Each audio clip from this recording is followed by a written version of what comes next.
Hola amigos del arte de la ficción.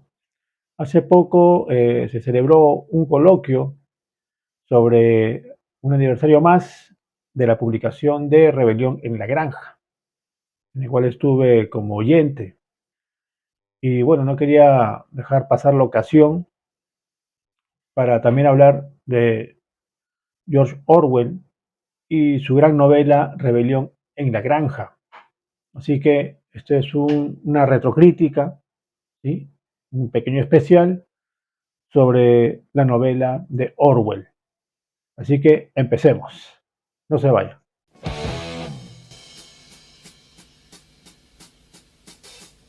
Eh, George Orwell, seudónimo de Eric Arthur Blair, fue uno de los escritores más lúcidos y críticos del siglo XX.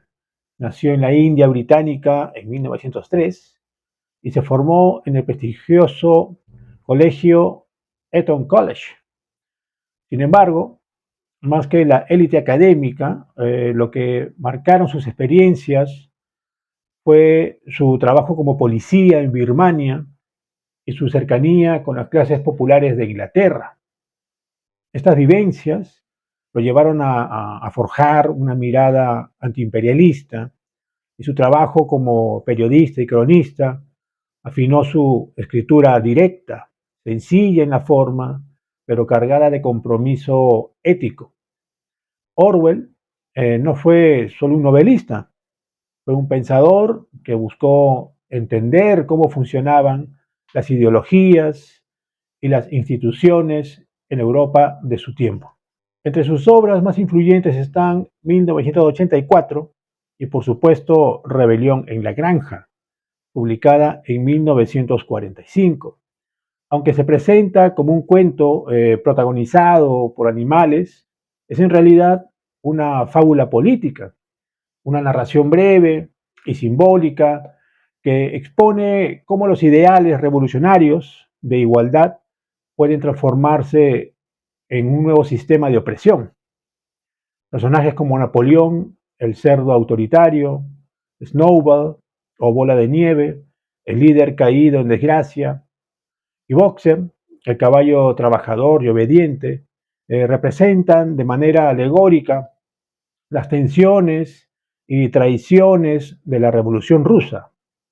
Detrás de su sencillez aparente, el libro despliega varios niveles de interpretación que permiten leerlo como una sátira histórica, como reflexión política y como análisis social. El camino hacia la publicación no fue sencillo. En plena Segunda Guerra Mundial, muchas editoriales británicas rechazaron el manuscrito por miedo a incomodar a la Unión Soviética, aliada de Gran Bretaña contra Hitler.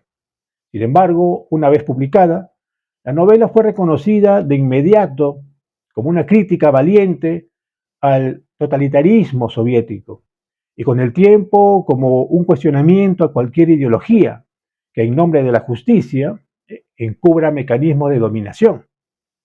Esa capacidad de Orwell para revelar el disfraz moral del autoritarismo convirtió a Rebelión en la Granja en un clásico de la segunda mitad del siglo XX. Su recepción global ha sido enorme, traducida a decenas de lenguas y adaptada en cine y animación.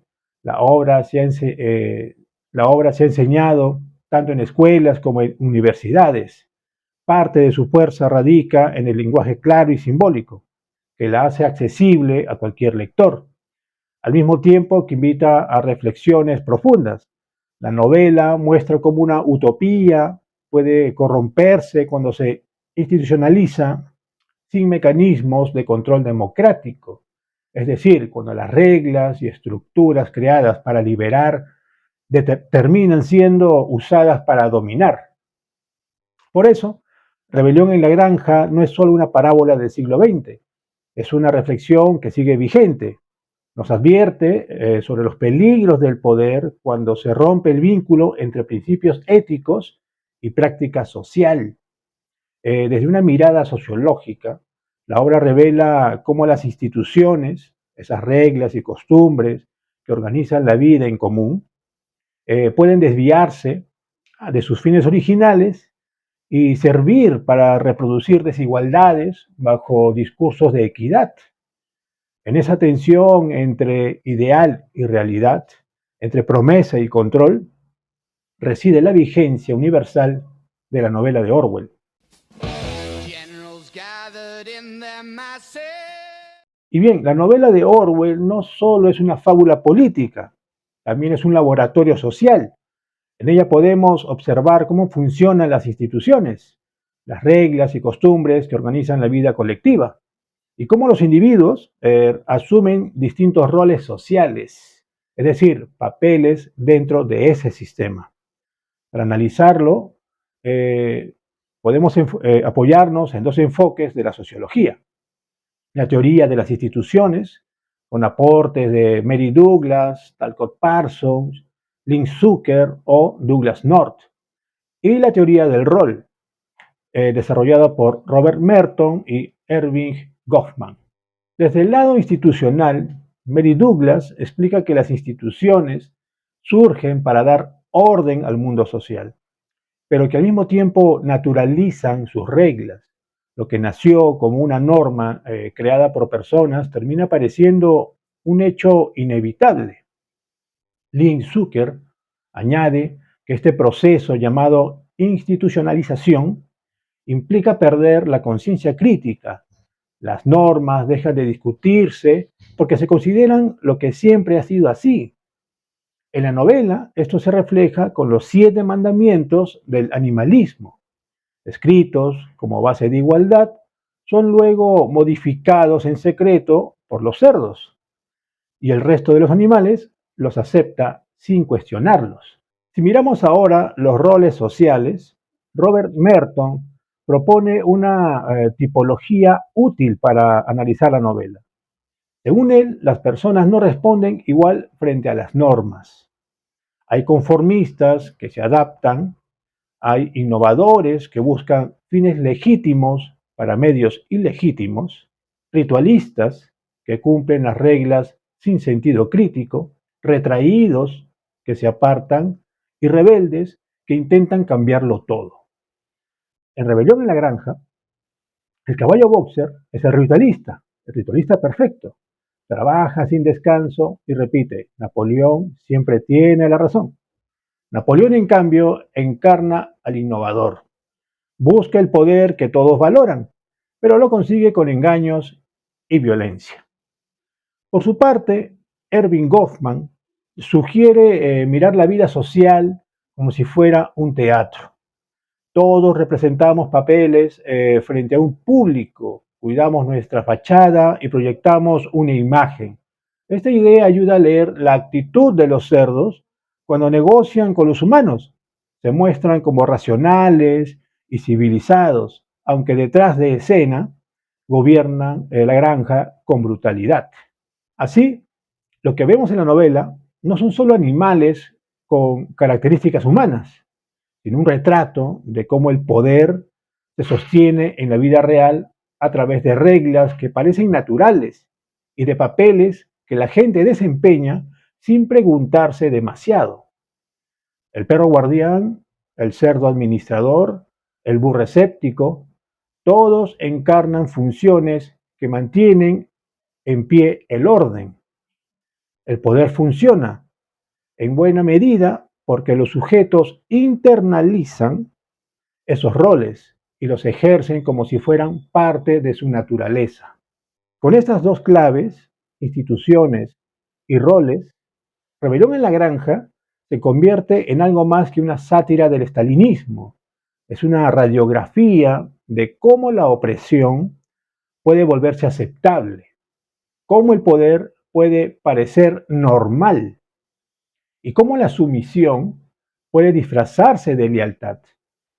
Esa es la riqueza de la obra, mostrarnos que sin vigilancia crítica, cualquier proyecto emancipador puede degenerar en dominación.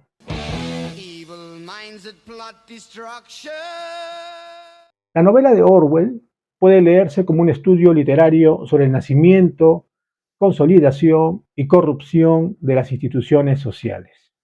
En términos sociológicos, La historia de la granja se desarrolla en tres momentos claros. Primero, la ruptura del viejo orden, la granja Maynor, del señor Jones. Después, la fundación de un nuevo sistema, la granja animal. Y finalmente, la degeneración de este sistema en una dictadura disfrazada de igualdad, ejercida por los cerdos en la nueva granja Maynor. Bien, este proceso recuerda dos conceptos usados en sociología, lo morfoestático y lo morfogenético. Lo primero se refiere a cuando una institución, lo morfoestático, se mantiene el equilibrio y conserva sus estructuras, aunque sean opresivas. Lo segundo, lo morfogenético, describe el cambio profundo, cuando surge algo nuevo a través de la acción colectiva. Esto puede ser una revolución. Incluso ahora, lo morfoestático antes de la pandemia era el trabajo presencial. Luego de la pandemia, lo morfogenético es el trabajo en casa, ¿sí? O el teletrabajo, como pueden decirle. Y esto ayuda a que tiene sus pros y sus contras. Y cuando que hay una protesta de transporte, todos los estudiantes y trabajadores puedan hacerlo desde casa. Y eso ayuda a que el trabajo no se detenga, a que el ser humano siga produciendo. ¿De acuerdo? Porque tenemos que trabajar y tenemos que estudiar. Pero antes de la pandemia, el teletrabajo no estaba consolidado. Allí hubo un cambio morfogenético. En Rebelión y la Granja, los animales rompen con el equilibrio morfoestático. ¿Qué era lo morfoestático? La granja del señor Jones. Y abren un momento de morfogénesis al crear su propio orden, la granja de animales. Pero ese impulso con el tiempo se degrada en una institucionalización regresiva, es decir, en una vuelta al autoritarismo bajo otra forma. A la par también cambian los roles sociales. Lo que al inicio parecía una repartición solidaria entre todos los animales, termina en una jerarquía rígida donde los papeles ya no expresan un ideal compartido, sino una lógica de control. La granja Maynor, bajo el mando de Jones, ejemplifica lo que Alessandro Cavalli entiende por institución consolidada. Un sistema que fija normas, dura más que los individuos y reduce la incertidumbre social. Era un orden injusto, pero estable. Jones controlaba la producción, distribuía recursos y ejercía la autoridad sin ser cuestionado. Cuando los animales se rebelan, destruyen esa institución preexistente. Según Margaret Atcher, este tipo de acción colectiva representa un quiebre del equilibrio conservador y abre un proceso de morfogénesis, una oportunidad de cambio estructural. La revolución no es solo un acto político, es también una reconfiguración de los papeles sociales. Visto desde la óptica de Erving Goffman, la granja de Jones era un teatro. Jones representaba el rol del amo y los animales el de esclavos. Aceptaban sin alternativa su papel en la escena, pero con la rebelión los animales interrumpen esa representación, rompen el guión y abandonan su rol de subordinados. Robert Merton, este otro sociólogo, desde su óptica, ofrece otra clave para leer este momento. Su tipología distingue entre quienes se conforman, quienes innovan, quienes ritualizan las normas, quienes se retiran y quienes se rebelan. Los animales, al expulsar a Jones, asumen justamente el rol de rebeldes. Rechazan no solo los medios y fines del viejo sistema, sino que buscan reemplazarlo por uno nuevo. En ese gesto, no solo se transforman las reglas de la granja, sino las identidades y funciones de sus habitantes.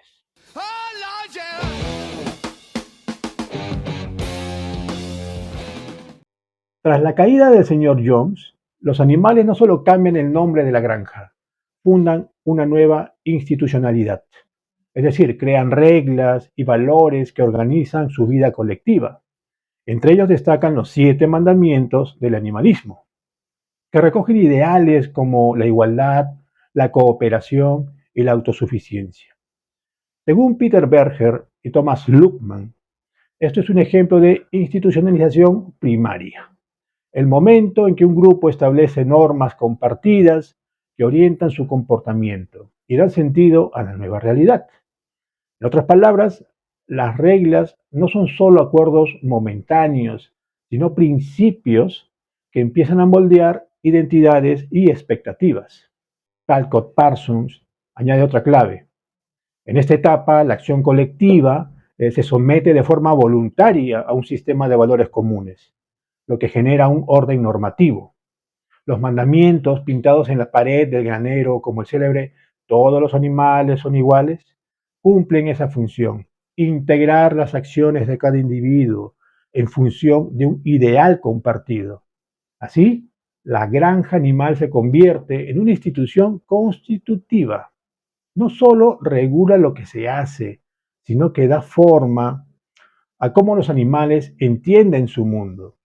Bien, desde la mirada dramatúrgica de Erving Goffman, este nuevo orden también reparte papeles en el escenario social. Los cerdos, autoproclamados más inteligentes, asumen el rol de maestros y guías. Organizan asambleas, enseñan a leer, elaboran doctrinas. En apariencia actúan como facilitadores, pero en esa representación ya se esconde una fachada de superioridad. La idea de que ellos piensan mejor y que por tanto merecen dirigir. Esta diferencia simbólica se convierte en justificación para que su rol evolucione con el tiempo hacia los dirigentes con autoridad propia. Robert Merton ayuda a entender cómo reaccionan los demás animales frente a este nuevo orden. Su tipología incluye el rol de conformidad, que se da cuando los sujetos aceptan tanto los fines como los medios del sistema. Eso es lo que ocurre en esta etapa. Los animales, el caballo, las ovejas, eh, el burro, etcétera, los animales creen en la igualdad y en la autosuficiencia y aceptan que los cerdos sean los encargados de guiarlos hacia esos fines. Nadie cuestiona, todos confían. Este consenso inicial refuerza la legitimidad de la institución. Lo que empieza como una función pedagógica, enseñar, organizar, guiar, se convierte poco a poco en un poder reconocido y aceptado. La autoridad de los cerdos no se impone todavía por la fuerza, sino por la adhesión voluntaria de los demás animales. Pero esa base de confianza es también la semilla de una futura jerarquía más rígida.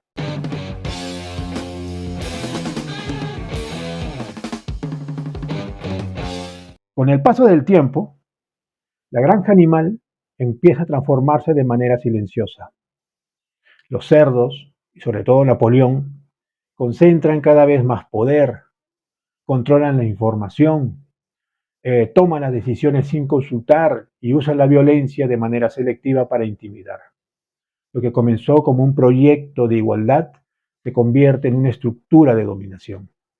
La socióloga Lynn Zucker explica este fenómeno desde la perspectiva cognitiva. Una institución deja de verse como una construcción humana y pasa a asumirse como lo natural. Es decir, las normas ya no se discuten, se cumplen porque parecen incuestionables. Esto ocurre cuando los mandamientos del animalismo son modificados sin que nadie proteste, como en el célebre caso que termina diciendo: todos los animales son iguales, pero algunos son más iguales que otros. Por otro lado, Mary Douglas llama a este proceso naturalización institucional, el momento en que reglas creadas por alguien se aceptan como si siempre hubieran existido. Los animales, al no cuestionar los cambios, permiten que el poder se disfrace de orden natural. Desde la mirada del paradigma utilitarista, autores como Douglas North y Elinor Ostrom dirían que los cerdos rediseñan la institución en su propio beneficio. Usan incentivos desiguales, privilegios para algunos castigo para otros. Ya no se trata de promover cooperación, sino de asegurar obediencia. Desde la perspectiva de Erving Goffman, nos ofrece otra clave con su teoría teatral de la vida social. En la granja los cerdos construyen un auténtico escenario de apariencias. Actúan como dirigentes racionales y legítimos, pero en realidad buscan distancia y obediencia. Napoleón deja de ser un compañero revolucionario y se convierte en un señor autoritario, rodeado de símbolos de poder, guardias, privilegios y exclusividad. Mientras tanto, los demás animales retoman su papel de subordinados y aceptan la desigualdad como parte natural de la vida. Robert Merton ayuda a clasificar las respuestas de los personajes de la novela. Napoleón representa al innovador, persigue fines que todos valoran, estatus, control, bienestar, pero usa medios ilegítimos como la mentira, la violencia y el abuso. En el otro extremo, el caballo boxer es el ritualista, obedece ciegamente, repite su lema, Napoleón siempre tiene la razón, y trabaja sin descanso, aun cuando el sistema lo explota. Su tragedia es que su lealtad lo destruye. La combinación entre el innovador dominante, que es Napoleón, y el ritualista subordinado, que es el caballo boxer, revela el deterioro del proyecto original. La institución ya no se sostiene en la equidad ni en la cooperación, sino en la manipulación de roles y en la obediencia sin conciencia crítica.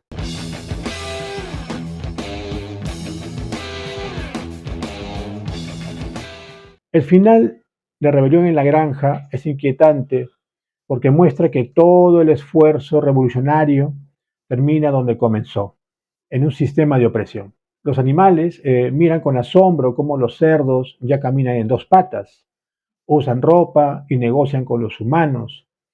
En esa escena es imposible distinguir quién es quién. El ciclo se ha cerrado, pero no hacia adelante, sino hacia atrás. Lo que alguna vez fue promesa de igualdad acaba convertido en una copia del viejo régimen. Ese desenlace se entiende como un caso de institucionalización regresiva.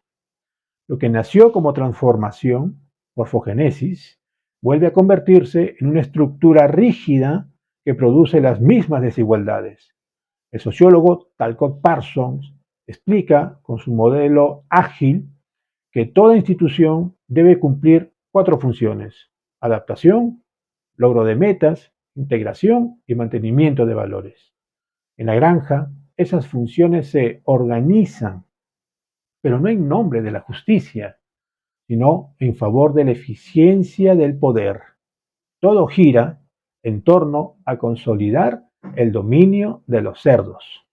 Mientras tanto, la teoría dramatúrgica de Erving Goffman ayuda a entender la dimensión simbólica de este final. Los cerdos ya no actúan como líderes animales, sino como imitadores humanos. Caminar erguidos, vestirse con ropa y brindar en la casa de Jones son gestos teatrales, performativos, que representan la traición a los ideales fundacionales, a los 7 mandamientos animales. La casa, que era el símbolo del poder humano, se convierte ahora en el backstage, el detrás del escenario, donde la élite porcina administra su dominio lejos de la mirada de los demás. El problema es que al final el telón cae. Los animales los observan banqueteando con los humanos y descubren que ya no hay diferencia entre opresor y oprimido. El artificio queda al descubierto. Se trata de la misma jerarquía, disfrazada con nuevos símbolos. Mientras tanto, Robert Merton también nos ofrece una clave acá. Según su tipología, los cerdos encarnan aquí una forma extrema de innovación desviada. No solo manipulan los medios para lograr fines como el poder o el bienestar, sino que directamente adoptan los fines del sistema que habían jurado destruir. Ya no buscan igualdad, buscan privilegio. Mientras tanto, la mayoría de los animales caen en el ritualismo, obedecer rutinas sin creer en ellas, o incluso en el retraimiento, es decir, renunciar a cualquier expectativa de cambio. siguen trabajando, repiten lemas vacíos, pero ya no esperan nada. El resultado es que la revolución no emancipa, sino que conduce a un orden aún más alienante. El poder ya no se presenta como promesa de justicia, ahora se justifica imitando el antiguo opresor. En ese espejo final, Orwell nos muestra que toda revolución corre el riesgo de volverse contra sí misma cuando olvida sus principios y deja de vigilar a sus líderes.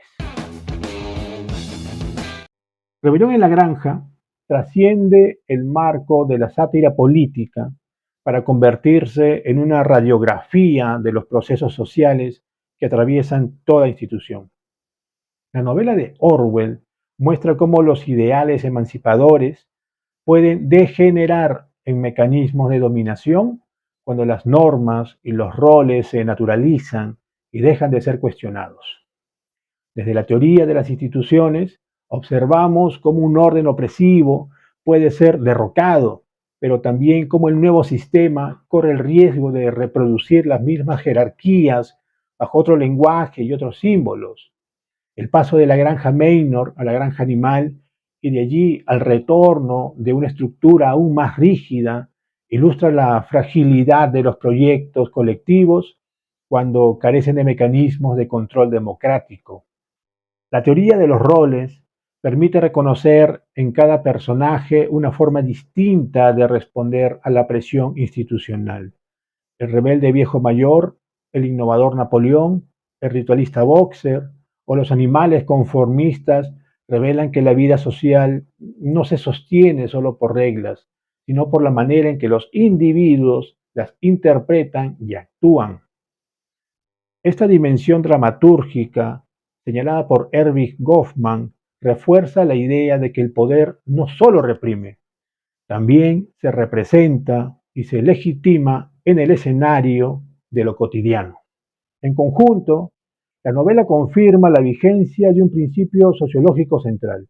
Las instituciones no son neutras, son construcciones humanas que al institucionalizarse pueden ser desviadas hacia fines opuestos a los que les dieron origen. De allí que la obra funcione como advertencia. Toda revolución puede vaciarse de sentido si no se protege de la manipulación de sus símbolos y de la consolidación de élites que instrumentalizan los ideales en beneficio propio.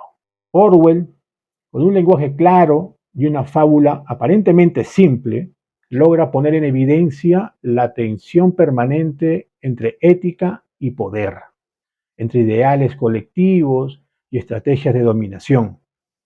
Esa tensión explica por qué Rebelión en la Granja sigue siendo un texto actual, por qué nos recuerda que la vigilancia crítica y la participación consciente son indispensables para evitar que los cerdos de ayer y de hoy terminen caminando, una vez más, en dos patas. Bien, esto ha sido un pequeño especial, una retrocrítica desde un punto de vista sociológico de Rebelión en la Granja. Gracias por ver el video. Conmigo será hasta un próximo programa. Chao. Y miren, aquí hay un libro de Fernando Ariza, Rebelión en la Granja. Este también es un estudio muy completo desde el punto de vista del contexto, su conflicto, estructura, símbolos. Es muy interesante.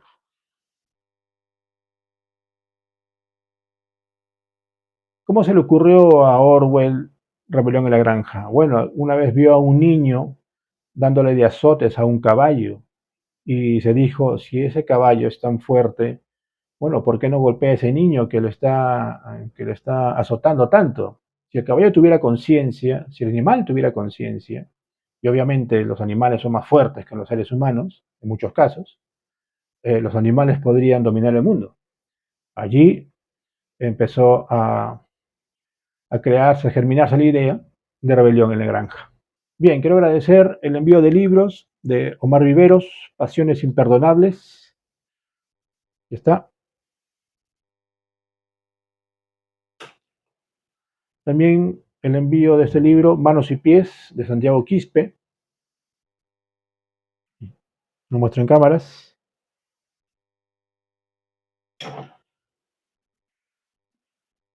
También estos 5 libros que me mandó el señor Manuel Raya. Aquí está. Se titula El tiempo y la destrucción. De unos chicos de la vida real, unos estudiantes, ¿sí?, de la Facultad de Derecho. Y hay otro libro,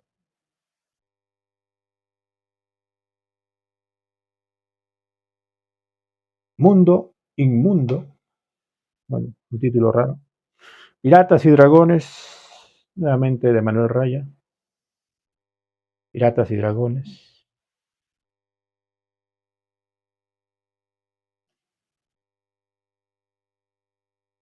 Y este de su hermano, Guerra de Sectas. Son los hermanos que escriben. Y el libro infantil, Las aventuras de Chimpamono. Ahí está. También del señor Manuel Raya. Las aventuras de Chimpamono. Un libro infantil. También me gustan los libros infantiles, claro. Y bueno, el coloquio sobre, no recuerdo, 70, 80 años de Rebelión en la Granja, la publicación, estuvo muy interesante. Ponencias que, bueno, estuve en los 2 días de ese coloquio. Hubo unas interpretaciones sobre Rebelión en la Granja desde el punto de vista filosófico y creo que también antropológico. ¿Mm?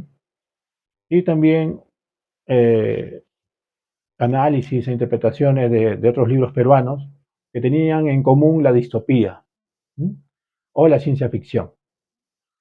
Va a haber otro en septiembre, en el cual sí yo voy a participar como ponente, que va a ser en la Universidad Villarreal. Son los días 9, 10, 11 y 12. Es el CAELIT, en el cual voy a estar hablando de estos 3 libros: Frontera Pirata, Huella de Tigre y la novela Madre de Dios. Desde un punto de vista de la ecocrítica, les voy a hacerle una ecocrítica a estos 3 libros, ¿sí? Tienen en común estos 3 libros que se centran en el problema de la minería ilegal en Madre de Dios. Y bueno, creo que es pertinente ya hacer eh, una lectura, bueno, desde mi profesión, la literatura, sobre este problema ambiental que sucede en esa región. Hay otros títulos también que hablan sobre minería ilegal, ¿no?, como Sejequiato, de Miguel Egusquiza Bayona, y otro, ¿sí? Esto sucede más en Cusco, pero al final también ya se traslada a Madre de Dios, donde aquí hay sí, ¿no?, trata de personas. Aquí hay otro, pero ya este es un libro de antropología que me llamó mucho la atención en la Feria del Libro, de Lucero Raimundo Damaso, Minería, Género y Parentesco, etnografía sobre el oro entre los Arakbut de Madre de Dios. Ahí está. Como esta es un pueblo originario de la región de Madre de Dios y han sido totalmente expulsados de sus tierras, ¿no? Los expulsaron a los mineros ilegales. Desde el punto de vista de los Arakbut, esto es un apocalipsis, ¿no? No, el apocalipsis no es mundial, pero es un apocalipsis desde su punto de vista, como tribu, como grupo indígena. Ahí está. Y bueno, uh, están cordialmente invitados al CAELI de septiembre y allí nos veremos. y participaremos. Espero poder grabarlo y poder subirlo al canal. Bien, conmigo será hasta un próximo programa. Me despido. Chao. En la siguiente video sí haré de un libro peruano. Ya lo tengo ya trabajado. Va a ser una crítica a Huella de Tigre, ¿no? Una crítica a la novela Huella de Tigre de Mayra Guerrero. Maica Guerrero, perdón. Bien, me retiro.